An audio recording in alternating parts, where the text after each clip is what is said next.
مثال کے طور پر ایک ایسی عمارت کے بارے میں سوچیں جو یہ جانتی ہو کہ اس کے اندر رکھا ایک صدی پرانا مخطوطہ نمی کی وجہ سے خراب ہونے والا ہے۔ ہاں، اور وہ عمارت خود بخود اس کمرے کا درجہ حرارت ٹھیک کر دے۔ بالکل۔ یا پھر ایک ایسا کمرہ جو یہ بھانپ لے کہ وہاں کوئی مطالعہ کر رہا ہے اور خاموشی سے روشنی کا رخ اس جانب موڑ دے۔ ہاں، یہ کسی سائنس فکشن فلم کا منظر لگتا ہے، لیکن حقیقت یہ ہے کہ آج کی جدید لائبریریاں تیزی سے اسی طرف بڑھ رہی ہیں۔ صحیح۔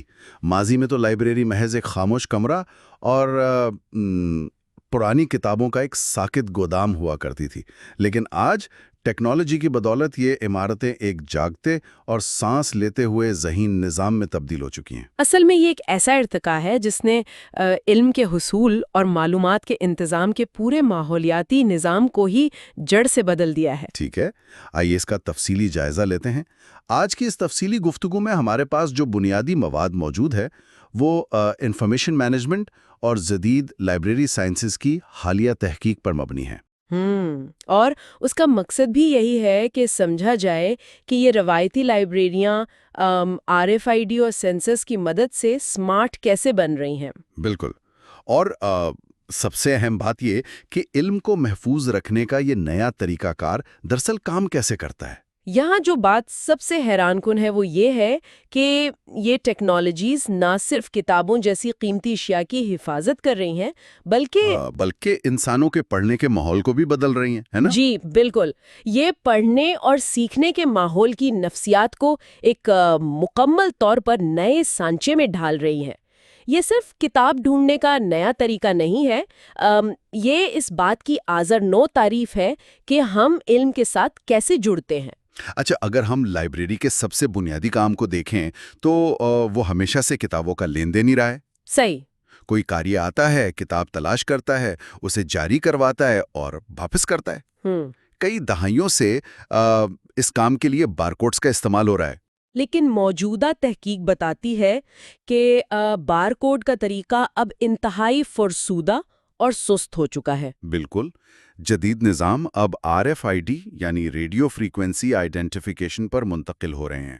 یہ ٹیکنالوجی وائرلیس ریڈیو لہروں کا استعمال کرتی ہے تاکہ اشیاء کی جسمانی رابطے کے بغیر ہی شناخت کی جا سکے۔ لیکن یہاں سوال یہ پیدا ہوتا ہے کہ یہ جادو دراصل کام کیسے کرتا ہے؟ میرا مطلب ہے، ایک کاغذ کی کتاب ریڈیو لہروں سے کیسے بات کر سکتی ہے؟ اس کے پیچھے ایک انتہائی دلچسپ سائنسی میکینزم ہے۔ اگر ہم اسے کھول کر دیکھیں تو یہ بنیادی طور پر 4 حصوں پر مشتمل ہوتا ہے۔ اچھا۔ سب سے پہلا اور اہم حصہ RFID ٹیگ ہے۔ یہ ایک انتہائی باریک کاغذ جیسی چپ ہوتی ہے جسے کتاب کے سرورق کے اندر چپکا دیا جاتا ہے۔ تو اس چپ میں کیا ہوتا ہے؟ اس چھوٹی سی مائکرو چپ کے اندر اس کتاب کا پورا ڈیجیٹل وجود محفوظ ہوتا ہے۔ اس کا نام، مصنف، اس کی شیلف کا نمبر اور یہ بھی کہ کیا اسے جاری کیا جا سکتا ہے یا نہیں۔ صحیح، لیکن یہ چپ خود تو کچھ نہیں بول سکتی نا جب تک کہ اسے جگایا نہ جائے۔ بالکل درست، اور اسے جگانے کا کام دوسرا اور تیسرا حصہ کرتے ہیں، یعنی ریڈر اور اس کا اینٹینا۔ اینٹینا مسلسل ہوا میں ریڈیو لہریں بھیج رہا ہوتا ہے۔ جیسے ہی وہ کتاب جس میں ٹیگ لگا ہے اس اینٹینا کے رینج میں آتی ہے تو وہ لہریں اس ٹیگ سے ٹکراتی ہیں۔ اور پھر کیا ہوتا ہے؟ اور پھر طبیعت کا کمال دیکھیں، ان لہروں کی توانائی سے وہ چھوٹی سی چپ ریچارج ہوتی ہے، جاگتی ہے اور اپنا سارا ڈیٹا واپس ریڈر کی طرف پھینکتی ہے۔ واو! ریڈر اس سگنل کو پکڑتا ہے، اسے ڈیجیٹل معلومات میں بدلتا ہے اور فوراً چوتھے حصے یعنی لائبریری مینجمنٹ سافٹ ویئر کو بھیج دیتا ہے، جو 1 ملی سیکنڈ میں ریکارڈ اپڈیٹ کر دیتا ہے۔ یہاں بات واقعی بہت دلچسپ ہو جاتی ہے۔ اگر اسے سمجھنے کی کوشش کی جائے تو بار کوڈ کو سکین کرنا بالکل ایسا ہی ہے جیسے کسی تقریب کے دروازے پر کھڑا گارڈ ہر مہمان کو روکے، اس کا شناختی کارڈ ہاتھ میں لے کے پڑھے اور پھر اسے اندر جانے دے۔ ہاں، جس میں اکثر لمبی لائنیں لگ جاتی ہیں۔ بالکل، جبکہ RFID ایسا ہے جیسے دروازے پر کوئی ایسا پوشیدہ نظام لگا ہو کہ جیسے ہی پورا ہجوم ایک ساتھ دروازے سے گزرے، سسٹم خود بخود ان کی جیبوں میں رکھے کارڈز کو پڑھ لے۔ صحیح. اور بے وقت پہچان لے کہ کون کون اندر آیا ہے. مطلب اس میں لائن آف سائٹ یعنی بالکل سامنے ہونے کی کوئی قید نہیں ہے. یہ تشبیہ بالکل درست عکاسی کرتی ہے کہ اس ٹیکنالوجی نے کتنا بڑا انقلاب برپا کیا ہے. بارکوڈ کے نظام میں سب سے بڑی خامی یہی تھی کہ اسکینر کی شعاع کو سیدھا بارکوڈ کی لکیروں پر پڑھنا لازمی تھا. اگر بارکوڈ تھوڑا سا مٹ گیا ہو یا کتاب الٹی ہو تو اسکینر اسے نہیں پڑھے گا. RFID نے اس رکاوٹ کو ختم کر دیا ہے. صحیح. یہی وجہ ہے کہ یہ عملے کا وہ وقت بچاتا ہے جو وہ گھنٹوں کتابوں کے ڈھیر کو ایک ایک کر کے اسکین کرنے میں ضائع کرتے تھے. اور سب سے بڑی بات یہ کہ اس میں انسانی غلطی کا امکان تقریباً 0 ہو جاتا ہے. اچھا، تحقیقی مواد پڑھتے ہوئے ایک اور تکنیکی بحث سامنے آتی ہے جو ٹیگز کی اقسام پر ہے. ہاں، پیسو اور ایکٹیو ٹیگز کی. بالکل. پیسو ٹیگز میں اپنی کوئی بیٹری نہیں ہوتی اور جیسا کہ آپ نے بتایا وہ ریڈر کی لہروں سے توانائی لیتے ہیں. دوسری طرف ایکٹیو ٹیگز میں اپنی چھوٹی سی بیٹری ہوتی ہے، وہ خود اپنے سگنل نشر کرتے ہیں. ان کی رینج بھی بہت زیادہ ہوتی ہے لیکن ظاہر ہے وہ بہت مہنگے بھی ہوتے ہیں. صحیح. تو کیا ایک لائبریری کو واقعی ان مہنگے ایکٹیو ٹیگز کی طرف جانے کی ضرورت ہے یا سستے پیسو ٹیگز ہی اس پورے نظام کے لیے کافی ہے؟ دیکھیں، یہ ایک بنیادی فیصلہ ہے جو لائبریری کو ڈیزائن کرتے وقت کیا جاتا ہے. اگر ہم روزمرہ کے کاموں پر غور کریں تو پیسو ٹیگز ہی سب سے منطقی اور بہترین انتخاب ہیں. وہ کیسے؟ ایکٹیو ٹیگز وہاں استعمال ہوتے ہیں جہاں ایک بہت بڑے گودام میں میلوں دور سے کسی کنٹینر کو ٹریک کرنا ہو. لائبریری میں تو کتابوں کو زیادہ سے زیادہ ایک دروازے، ایک شیلف یا کاؤنٹر سے گزرنا ہوتا ہے. ہاں، جہاں فاصلہ چند فٹ سے زیادہ نہیں ہوتا. بالکل. اس لیے پیسو ٹیگز کا استعمال نہ صرف بجٹ کو کنٹرول میں رکھتا ہے بلکہ چونکہ ان میں بیٹری نہیں ہوتی اس لیے یہ دہائیوں تک بغیر کسی خرابی کے کام کر سکتے ہیں. یہ تو بہت فائدہ مند ہے. اگر ہم اسے وسیع تر تناظر میں دیکھیں تو یہی سستے پیسو ٹیگز مل کر لائبریری میں سیلف چیک ان اور چیک آؤٹ کے کیوسک کو ممکن بناتے ہیں جہاں قاری عملے کی مدد کے بغیر خود اپنی کتابیں ایشو کروا سکتا ہے. اور چوری بھی تو روکیں گی نا اس سے؟ 100%. اگر کوئی کتاب بغیر ایشو کروائے دروازے سے باہر لے جائی جائے تو دروازے پر لگے اینٹینا فوراً الارم بجا دیتے ہیں. زبردست. تو یہ تو ہو گئی کتابوں کی ٹریکنگ کی بات. کتابیں محفوظ ہو گئیں، ان کا لین دین تیز اور خودکار ہو گیا. لیکن کیا ٹریکنگ کا مسئلہ حل کر لینا ہی کافی ہے؟ فرض کریں کہ ایک بہت ہی نایاب 400 سال پرانی کتاب بالکل صحیح شیلف پر موجود ہے. ٹھیک ہے. لیکن اچانک اس کمرے کی ہوا بدلنے لگتی ہے، نمی بڑھ جاتی ہے اور اس کے بوسیدہ صفحات خاموشی سے گلنا شروع ہو جاتے ہیں. یہ واقعی ایک بہت بڑا خطرہ ہے. ایک RFID ٹیگ اس کتاب کو گم ہونے سے تو بچا لے گا لیکن وہ اسے اس گلنے کے عمل سے نہیں بچا سکتا. اور یہیں سے بات ایک بالکل نئی سطح پر داخل ہوتی ہے، یعنی سینسر ٹیکنالوجیز کی دنیا. بالکل. ایسا لگتا ہے کہ ٹریکنگ کے بعد اب عمارت کو خود اپنے اندر کی حالت کو محسوس کرنے کی صلاحیت دی جا رہی ہے. ہاں، اور یہ اسمارٹ لائبریری کا سب سے اہم اور نازک پہلو ہے. سینسرز دراصل وہ الیکٹرانک آلات ہیں جو ماحولیاتی تبدیلیوں جیسے حرارت، نمی، روشنی کو محسوس کرتے ہیں اور پھر اس طبعی حالت کو ڈیجیٹل ڈیٹا میں تبدیل کر کے مرکزی کمپیوٹر کو بھیجتے ہیں. جی. جب ہم تاریخی حوالوں اور نایاب مخطوطات کی بات کرتے ہیں تو ٹیمپریچر اور ہیومیڈیٹی سینسرز ان کی بقا کے لیے آکسیجن کی طرح کام کرتے ہیں. مطلب پرانے کاغذات اور چمڑے کی جلدیں تو ویسے بھی بہت حساس ہوتی ہیں. بہت زیادہ. اگر ہوا میں نمی 60% سے اوپر چلی جائے تو کتابوں میں پھپھوندی لگنا شروع ہو جاتی ہے اور اگر نمی 30% سے کم ہو جائے تو کاغذ اتنا خشک ہو جاتے ہیں کہ چھونے سے ٹوٹنے لگتا ہے. اوہ، تو اس کا مطلب ہے کہ یہ سینسرز محض ایک تھرمامیٹر کی طرح ریڈنگ نہیں دکھا رہے بلکہ وہ اس معلومات کی بنیاد پر کوئی ایکشن بھی لے رہے ہیں. قطعی طور پر. ایک عام لائبریری میں تھرمومیٹر دیوار پر لگا ہوتا ہے جسے کوئی انسان دیکھے گا تو کچھ کرے گا. صحیح. لیکن اسمارٹ لائبریری میں یہ سینسرز عمارت کے ایئر کنڈیشننگ اور وینٹیلیشن سسٹم یعنی HVAC کے ساتھ براہ راست جڑے ہوتے ہیں. یعنی سسٹم خودکار ہوتا ہے. ہاں، جیسے ہی ایک مخصوص کمرے میں نمی 55% کی حد عبور کرتی ہے، سینسر فوراً مرکزی کمپیوٹر کو سگنل بھیجتا ہے اور کمپیوٹر انسانوں کی مداخلت کے بغیر ڈی ہیومیڈیفائر کو آن کر دیتا ہے. واہ، یعنی عمارت خود اپنے اندر کی خرابی کو ٹھیک کر لیتی ہے. بالکل، یہ وہ سطح ہے جہاں لائبریری واقعی زندہ اور خود مختار محسوس ہوتی ہے. یہ سب سن کر تو ایسا لگتا ہے جیسے سینسرز عمارت کا کوئی اعصابی نظام بن گئے ہوں جو دن رات جاگتا رہتا ہے اور ہر تبدیلی کو محسوس کر کے دماغ کو پیغام بھیجتا ہے. ماحولیاتی سینسرز کے علاوہ بھی ہم دیکھتے ہیں کہ موشن سینسرز، آکیوپینسی سینسرز جو کرسیوں کے استعمال کو دیکھتے ہیں، اور اسمارٹ شیلف سینسرز کا ذکر آتا ہے. صحیح. لیکن ایک منٹ، جب کرسیوں پر بیٹھنے کو مانیٹر کرنے اور ہر قدم کو بھانپنے والے موشن سینسرز کی بات آتی ہے تو کیا یہ سب تھوڑا سا عجیب احساس نہیں پیدا کرتا؟ آپ کا اشارہ کس طرف ہے؟ میرا مطلب ہے، کیا یہ سہولت اور توانائی کی بچت سے زیادہ ہر وقت کی نگرانی یعنی ایک طرح کی سرویلنس کی طرف اشارہ نہیں کرتا؟ ایک مطالعہ کرنے والا شخص تو شاید یہ سوچے گا کہ اس کی ہر حرکت ریکارڈ کی جا رہی ہے. اس سے ایک انتہائی اہم اور جائز سوال پیدا ہوتا ہے، اور ٹیکنالوجی کی دنیا میں اس تشویش کو واقعی بہت سنجیدگی سے لیا جاتا ہے. جب ایک عمارت اتنی سمارٹ ہو جائے کہ وہ ہر چیز جان لے تو خوف پیدا ہونا فطری ہے. لیکن اگر ہم ان سینسرز کے اندرونی کام کو سمجھیں تو ان کا مقصد کسی کی جاسوسی کرنا ہرگز نہیں ہے. تو پھر اصل مقصد کیا ہے؟ اس پورے نظام کا اصل ہدف وسائل کی تخصیص اور توانائی کی بچت ہے.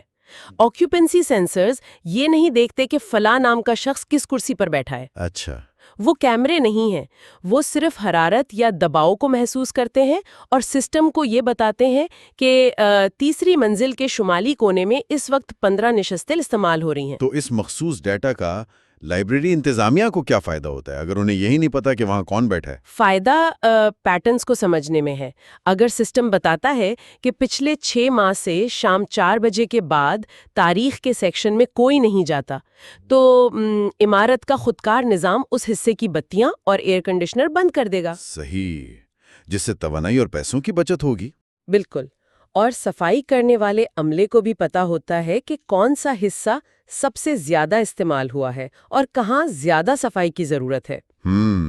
تو یہ ڈیٹا افراد کی شناخت کو مٹا کر صرف جگہ کے استعمال کی رپورٹ دیتا ہے. یہ نگرانی نہیں ہے، وسائل کو بہتر انداز میں منظم کرنے کا طریقہ ہے. یہ وضاحت بہت ضروری تھی، یعنی سارا کھیل ڈیٹا کو شناخت سے الگ کرنے کا ہے. بالکل. یہ تمام ٹیکنالوجیز، بغیر چھوئے پہچان لینے والے ٹیگز، کتابوں کو بچانے والے سینسرز، یہ سب واقعی ایک بہت ہی مثالی اور بہترین خاکہ پیش کرتے ہیں. ایک ایسی عمارت جہاں کبھی 1 واٹ بجلی ضائع نہ ہو، کوئی کتاب کبھی گم نہ ہو. لیکن ہم سب جانتے ہیں کہ جب کوئی نظریہ کاغذ سے نکل کر حقیقی دنیا میں آتا ہے تو اسے زمینی حقائق کا سامنا کرنا پڑتا ہے. جی ہاں، کوئی بھی بڑی تکنیکی تبدیلی کبھی بھی چیلنجز کے بغیر نہیں آتی. ان شاندار نظریات کو عملی جامہ پہنانے میں یقینی طور پر کچھ بہت بڑی رکاوٹیں بھی ہوں گی. کوئی بھی پرانی عمارت اتنی آسانی سے تو سمارٹ نہیں بن جاتی. اور سمارٹ لائبریری کے تصور میں سب سے پہلی اور سب سے بڑی دیوار لاگت اور بجٹ کی ہے. ظاہری سی بات ہے. ان جدید سسٹمز کو، چاہے وہ ہزاروں کتابوں کے لیے RFID ٹیگز ہوں یا پوری عمارت میں پھیلے ہوئے سینسرز، ابتدائی طور پر نصب کرنے کا خرچہ لاکھوں ڈالرز تک جا سکتا ہے. اور بات صرف لگانے تک تو محدود نہیں ہوگی. بالکل نہیں. الیکٹرانک آلات کی زندگی محدود ہوتی ہے، انہیں مسلسل تکنیکی دیکھ بھال یعنی مینٹیننس کی ضرورت ہوتی ہے. سینسرز کی کیلیبریشن کرنی پڑتی ہے تاکہ وہ غلط ریڈنگ نہ دیں.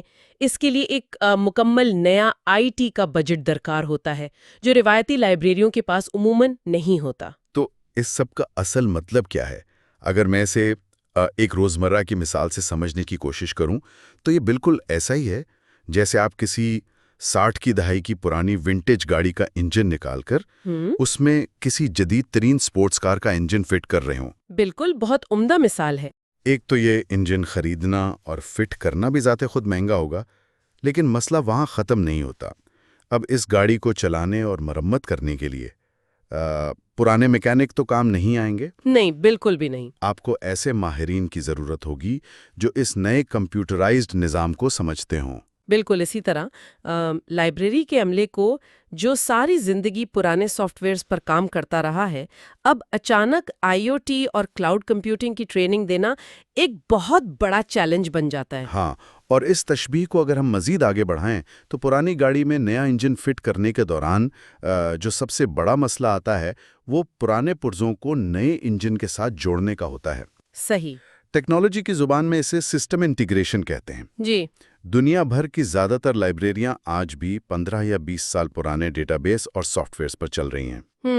تو جب نیا سسٹم پرانے سے ٹکراتا ہے تو کیا ہوتا ہے؟ جب آپ ایک جدید RFID نیٹ ورک اور ریئل ٹائم سینسرز کا ڈیٹا اس پرانے سسٹم میں ڈالنے کی کوشش کرتے ہیں تو وہ سافٹ ویئر اکثر کریش کر جاتا ہے۔ اوہ! ان دونوں کے درمیان رابطہ قائم کرنے کے لیے درمیانی سافٹ ویئر جسے مڈل ویئر کہتے ہیں بنانا پڑتا ہے، جس میں بے تحاشا وقت اور تکنیکی مہارت لگتی ہے۔ یہ کوئی راتوں رات ہونے والا جادو نہیں ہے۔ اور جب ہم انٹیگریشن اور ڈیٹا کے اس اتنے بڑے بہاؤ کی بات کر رہے ہیں تو ایک اور بہت سنجیدہ پہلو سامنے آتا ہے جس کا تعلق پرائیویسی اور ڈیٹا سیکیورٹی سے ہے۔ جی، ہم نے پہلے بات کی کہ سینسرز کا ڈیٹا افراد کی شناخت ظاہر نہیں کرتا، لیکن RFID سسٹم تو جانتا ہے کہ کس شخص کے نام پر کون سی کتاب جاری ہوئی ہے۔ بالکل، سسٹم کے پاس یہ معلومات ہوتی ہیں۔ اب اگر ایک لائبریری روزانہ ہزاروں لوگوں کے پڑھنے کی عادات کا ڈیٹا جمع کر رہی ہے، کون تاریخ پڑھ رہا ہے، کون کس وقت آ رہا ہے، کیا یہ ڈیٹا ہیکرز کے لیے ایک پرکشش ہدف نہیں بن جاتا؟ یہ اس پورے نظام کا سب سے حساس اور نازک حصہ ہے۔ جب معلومات اتنے بڑے پیمانے پر ڈیجیٹل ہو جائیں تو ان کی حفاظت کی ذمہ داری کئی گنا بڑھ جاتی ہے۔ صحیح۔ قارئین کے مطالعے کی عادات کا ڈیٹا انتہائی ذاتی نوعیت کا ہوتا ہے۔ ایک سمارٹ لائبریری کو فائر والز اور انکرپشن جیسی سائبر سیکیورٹی تو استعمال کرنی پڑتی ہے، بلکہ اپنے اصول بھی طے کرنے پڑتے ہیں۔ رول مطلب ڈیٹا ڈیلیٹ کرنے کے؟ جی ہاں، مثال کے طور پر جدید سسٹم اس طرح ڈیزائن کیے جاتے ہیں کہ جیسے ہی کوئی کتاب واپس جمع ہوتی ہے، اس قاری کا نام اس کتاب کی ہسٹری سے خود بخود ڈیلیٹ یا انکرپٹ ہو جاتا ہے۔ اچھا، یعنی نام مٹا دیا جاتا ہے۔ سسٹم صرف یہ یاد رکھتا ہے کہ یہ کتاب 10 بار پڑھی گئی، لیکن کن لوگوں نے پڑھی یہ مٹا دیا جاتا ہے۔ ایک سمارٹ نظام تبھی کامیاب ہو سکتا ہے جب لوگوں کو یقین ہو کہ ان کی ذاتی معلومات کی مکمل حفاظت کی جا رہی ہے۔ یہ بات بالکل درست ہے۔ ٹیکنالوجی کا فائدہ اسی وقت ہے جب وہ اعتماد کے سائے میں پروان چڑھے۔ تو اگر ہم آج کی اس گفتگو کے تمام پہلوؤں کو سمیٹنے کی کوشش کریں تو یہ بات عیاں ہو جاتی ہے کہ RFID اور سینسر ٹیکنالوجیز مل کر ایک نیا جنم لے رہی ہیں۔ بالکل۔ یہ دونوں مل کر عمارت کو محض کتابوں کے ڈھیر سے نکال کر ایک جدید اور خود مختار انفارمیشن مینجمنٹ سسٹم میں تبدیل کر دیتے ہیں، جہاں حفاظت، کنٹرول اور سہولت ایک ہی دماغ کے تحت کام کر رہے ہیں۔ اور یہی اس پورے ارتقائی سفر کا اصل نچوڑ ہے۔ یہ بحث واضح طور پر دکھاتی ہے کہ علم حاصل کرنے کی جگہیں کتنی تیزی سے خود کو بدل رہی ہیں۔ صحیح۔ مستقبل قریب میں ہمارا مطالعے اور معلومات تک پہنچنے کا تجربہ اتنا ہموار اور تیز ہو جائے گا کہ شاید روایتی رکاوٹیں ہمیشہ کے لیے ختم ہو جائیں۔ ہاں، وقت صرف کتاب کی تلاش میں نہیں، اسے سمجھنے میں صرف ہوگا۔ یہ مستقبل کی ایک بہت ہی شاندار تصویر ہے۔ لیکن اس سے پہلے کہ ہم آج کی اس نشست کو اختتام کی طرف لے جائیں، میں ایک قدم آگے کی سوچ پیش کرنا چاہتا ہوں جس پر سوچنا واقعی حیران کن ہے۔ وہ کیا؟ ذرا غور کیجئے، آج یہ سمارٹ لائبریریاں ڈیٹا کے ذریعے یہ جانتی ہیں کہ کون سی کتاب دن کے کس حصے میں پڑھی جا رہی ہے۔ ہاں، سینسرز کی مدد سے انہیں یہ بھی معلوم ہے کہ قاری کس درجہ حرارت میں بیٹھنا پسند کرتا ہے۔ بالکل۔ اب ذرا تصور کریں، اگر مستقبل میں یہ تمام بے پناہ ڈیٹا، یہ ماحولیاتی اور انسانی رجحانات دنیا بھر کے پبلشرز اور مصنفین کے ساتھ شیئر کی جانے لگیں تو یہ تو واقعی ایک بہت ہی گہرا سوال ہے۔ کیا ایسا ممکن نہیں کہ مستقبل میں مصنف کتابیں بھی بالکل اسی انداز میں لکھنا شروع کر دیں اور پبلشرز انہیں اسی طرز پر چھاپیں جیسے قارئین کے ماحولیاتی اور جذباتی رجحانات ہوں گے؟ یعنی کتابیں بھی سینسر ڈیٹا کے حساب سے لکھی جائیں گی؟ جی، کیا ہماری کتابوں کا مواد ان کے ابواب کی طوالت ہمارے ارد گرد موجود ان سینسرز کے جمع کردہ ڈیٹا کے مطابق ڈھلنا شروع ہو جائیں گی۔ یہ سوچنے کی بات ہے کہ لائبریری اب واقعی ایک خاموش کمرہ نہیں رہی، بلکہ یہ ایک ایسا زندہ وجود بن چکی ہے جو شاید آنے والے کل میں علم کی تخلیق کے عمل کو بھی کنٹرول کرنے کی صلاحیت رکھتی ہو۔ بالکل۔ یہ ایک ایسا تصور ہے جس پر غور کرنا یقیناً معلومات کے مستقبل کو سمجھنے کے لیے ضروری ہے۔ اس پر ضرور سوچیے گا۔ آج کی اس گفتگو میں ہمارے ساتھ رہنے کا بہت شکریہ۔